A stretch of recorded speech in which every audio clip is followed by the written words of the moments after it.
Cross live to our contributing editor, Vuyo Mvoko, who is there.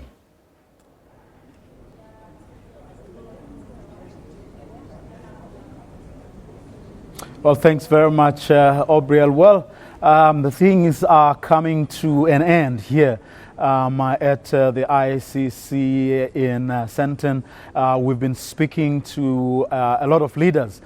We spoke to about 5 or so heads of state who were giving us feedback just to get a sense from them as to whether this summit really met their expectations and what they are taking from the conversations, the commitments, and everything that went on here from yesterday.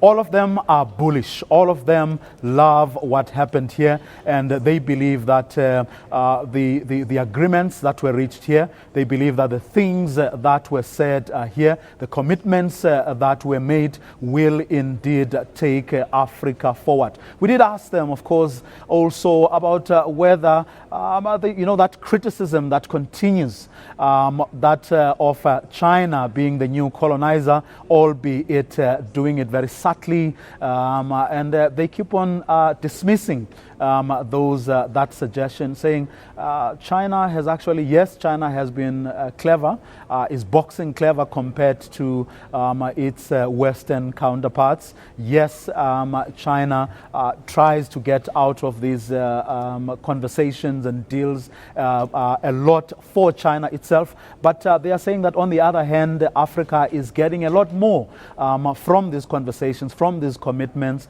than it has been able to do with the West, than it has been able to do with the Americas, than it has been able to do with Europe. From where they sit, it's a win-win solution, and the assertion that China is the new colonizer really has no foundation whatsoever. That is certainly what the leaders of the continent believe. We spoke, earlier we attended a session where the business community from China was giving its own report back. They too feel that Africa is really coming to the party, and what China is able to put on the table is actually matched with serious levels of commitment, but also of wisdom from the continent having learnt from previous experiences. The business people of China committing themselves